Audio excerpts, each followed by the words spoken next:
La ansiedad generalizada es uno de los trastornos más comunes de hoy en día. Presenta comorbilidades con otros trastornos, lo que quiere decir que tiene cosas en común con otras afecciones, como pueden ser la depresión o el estrés, por ejemplo. Entonces, ¿cómo saber si tengo ansiedad?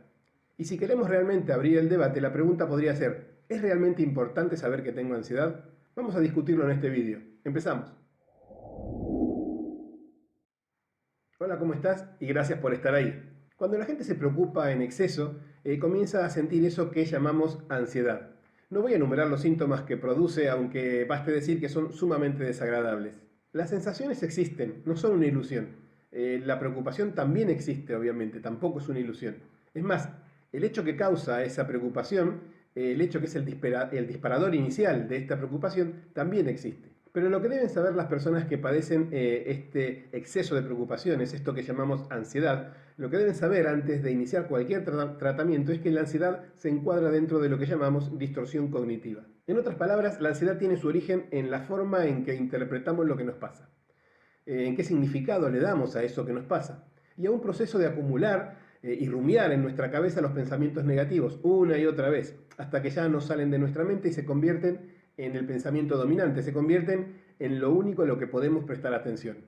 En resumen, me gusta aclararles a los clientes que todo lo que sienten está ahí, que lo que les preocupa está ahí, pero que debemos reevaluar el grado de preocupación que le asignaron a ese problema, debemos reflexionar sobre lo que significan esos hechos para nosotros y qué lugar y sentido le damos en nuestra vida. Porque con estos pensamientos de partida comienza lo que llamamos reconstrucción cognitiva. Entonces, ¿qué pasa con el diagnóstico de ansiedad propiamente dicho? Es verdad que muchas personas además necesitan de un diagnóstico. Quiero decir, necesitan que lo que sienten tenga un nombre, porque de esa forma se hace más tolerable eso que sentimos. Es normal, porque si le ponemos un nombre, le estamos dando un significado y un sentido, y entonces se hace más llevadero, ¿verdad? Piensen que sufrir, por ejemplo, los síntomas sin poder decir tengo tal cosa o sufro de tal otra, a veces también agrava el problema, porque le agrega una pizca de incertidumbre. Quiero decir, que para algunas personas tener el pensamiento en su mente de siento todo esto y ni siquiera sé lo que es, suma incertidumbre, vulnerabilidad al problema, agravándolo, claro. Por ese motivo se hicieron famosos algunos test de autoprueba, test que aparecen en internet, que son cuestionarios que la persona responde y al final se le asigna una determinada puntuación. Y puede decir, sí, tengo ansiedad en grado tal. El test más conocido y difundido es el que se llama escala de Hamilton, que es un cuestionario de evaluación clínica que diseñó el doctor Hamilton justamente para medir el grado de ansiedad de una persona. Lo que no todo el mundo sabe es que el doctor Hamilton diseñó este cuestionario allá por la década de los 60, 1960, hace unos 60 años ya. Parece increíble que aún se siga usando después de tanto tiempo. Pero como no podía ser de otra manera, el tiempo lo ha desvirtuado un poco. El test aparece en infinidad de páginas web, te lo puedes hacer la prueba online si quieres o descargar un PDF con las indicaciones de cómo hacerlo. El problema es que olvidamos que fue diseñado como una prueba de evaluación clínica, donde la opinión del profesional que hace la evaluación es determinante.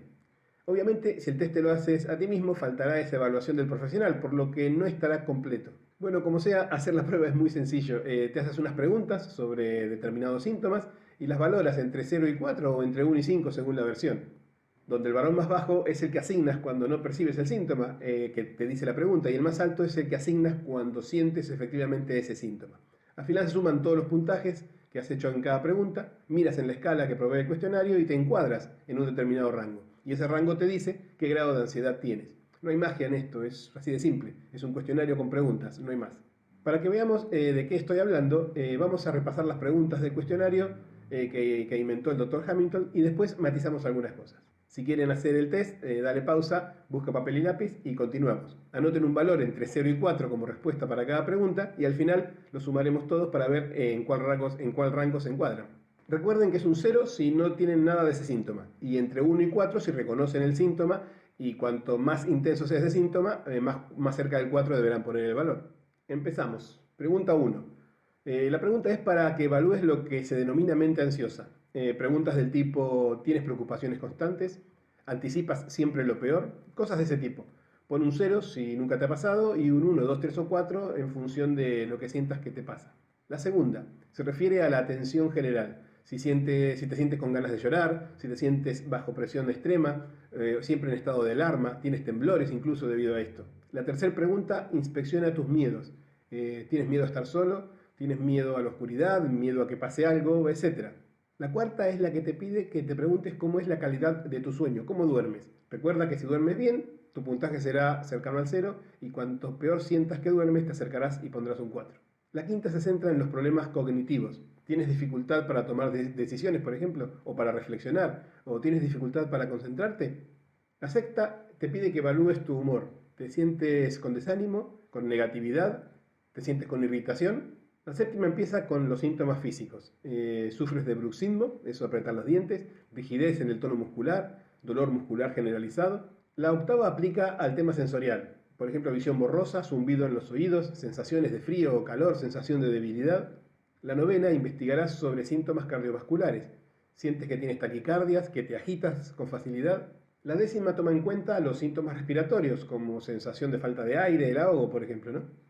La decimoprimera se centra en los síntomas gastrointestinales, problemas al tragar, estreñimiento, diarreas. La decimosegunda te pregunta sobre síntomas geniturinarios. ¿Sufres de micción constante o tienes falta de interés por el sexo, por ejemplo? La decimotercera evalúa síntomas autónomos como la palidez o si tienes boca reseca o piel erizada. Y la decimocuarta, la última, la más importante, es la valoración del profesional, que hizo justamente la prueba clínica. Quiero decir, el profesional evaluará tu tono de voz, la postura, si entiende o no rápidamente la persona la pregunta que se le hace, por citar algunos puntos. Todo influye en el correcto diagnóstico. Y repito que si haces esta prueba porque la bajaste de internet, no la estarás haciéndola de forma completa. Pero supongamos que la hiciste. Hiciste lo que has respondido a las preguntas que hice. Así que tienes un puntaje. Y ese puntaje te dará una pista sobre el grado de ansiedad que tienes. Pero evidentemente no creo que podamos equipararla a un diagnóstico respaldado por un profesional, claro. Vamos a lo que estás esperando si realizaste la prueba, al puntaje propiamente dicho. Se dice que si obtuviste menos de 12, parece que no tienes nada de qué preocuparte. Y si estás por encima de ese valor, el valor 12, puedes sospechar que padeces de ansiedad. Así que la recomendación es que lo hables con un terapeuta. Por otra parte, lo que te digo a continuación es exclusivamente mi opinión personal y es donde se abre el debate. Para mí, el tema del diagnóstico es algo más delicado. Pensemos en el diagnóstico como una etiqueta. Si la etiqueta coincide con lo que piensas que tienes o con lo que quieres escuchar, que mucho de eso también hay, te sentirás feliz. Por fin alguien dio en el clavo, ¿no? Perfecto. Yo ya sabía que tenía ansiedad. Pero si el diagnóstico no es lo que piensas, puedes enojarte o ir a buscar otra opinión, lo cual está bien. Pero en el peor de los casos, dependiendo del grado de hipocondríaco que seas, empezaremos a sospechar que la etiqueta nos está señalando y nos señala un camino y comenzaremos a identificarnos con ese síntoma. Como coach no me gusta trabajar con diagnósticos médicos porque son propios de los profesionales de la salud. Para mí un diagnóstico de ansiedad así a secas no me dice nada, es un número que arroja por ejemplo la prueba de Hamilton. Para mí es totalmente intrascendente. Vamos a plantearlo de esta forma. Suponte que has respondido a todas las preguntas con un 0. Y solo te reconoces en 2 síntomas, digamos que con una gravedad de 4, así que tienes un 8. Simple, 2 síntomas, 4 puntos cada uno, tienes un 8. Bien, es menos que 12, así que nada debería preocuparte, ¿verdad? ¿Eso hace que desaparezca lo que sientes? ¿O vas a ir a hablar con un terapeuta sobre estos 2 síntomas? Quiero decir que independientemente de cuestionarios y valoraciones o etiquetas, tienes que acudir a un terapeuta porque sientes algo que no es normal, sientes que algo te molesta y no depende de una etiqueta. Cuando practico el coach para la ansiedad con mis clientes, justamente les aclaro que lo del coach para la ansiedad es una marca, una etiqueta que está puesta de esa forma porque es la forma en que la gente consulta. Pero una vez en sesión no hay etiquetas, hablamos de los síntomas, hablamos de las preocupaciones, particularmente les pido que me cuenten lo que sienten, que me cuenten qué significado tiene para él o ella eso que siente. Porque cuando las personas se cuentan, se oyen lo que dicen, intentan estructurarlo y darle una secuencia temporal. Quiero decir, ese esfuerzo de voluntad que tiene que hacer para contar lo que siente y explicar los significados que argumenta, ese esfuerzo es el segundo paso en la reconstrucción cognitiva. En resumen, quiero señalar que podemos hacer una reconstrucción cognitiva, una resignificación de lo que nos pasa, sin centrarnos en la etiqueta, porque creo que la forma en la que nos contamos es lo más importante realmente. Vamos a por otro ejemplo. Supongamos que tienes problemas gastrointestinales, diarrea, estreñimiento, etc. Bien, fuiste a un gastroenterólogo, porque es a donde debes acudir. O sea, si tienes diarreas, no vas a ir a un psicólogo, ¿verdad? Ok, asumamos que ya fuiste al gastroenterólogo, que te hicieron los estudios correspondientes, etc. ¿Encontraron alguna causa física a tus síntomas? Si fue así, ya te habrá prescrito un tratamiento, y entonces todo se irá encaminando. Dale tiempo al tratamiento, dale tiempo a que surta efecto. Pero si no encontró nada físico te empiezas a preocupar, ¿verdad?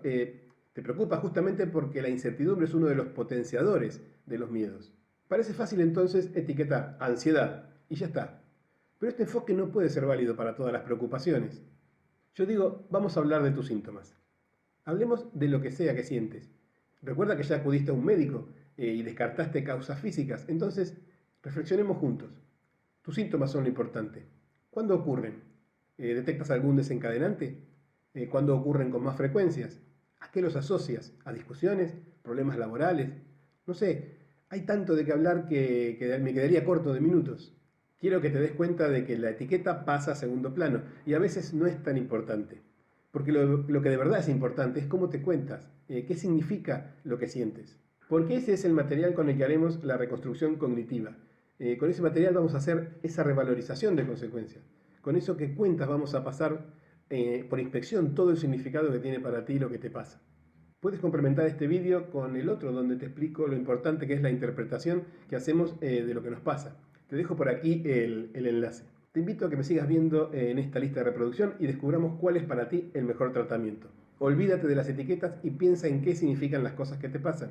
Reflexiona sobre tu vida y sobre lo que te pasa.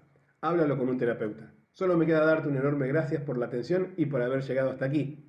No te olvides suscribirte y darme un like. Nos vemos.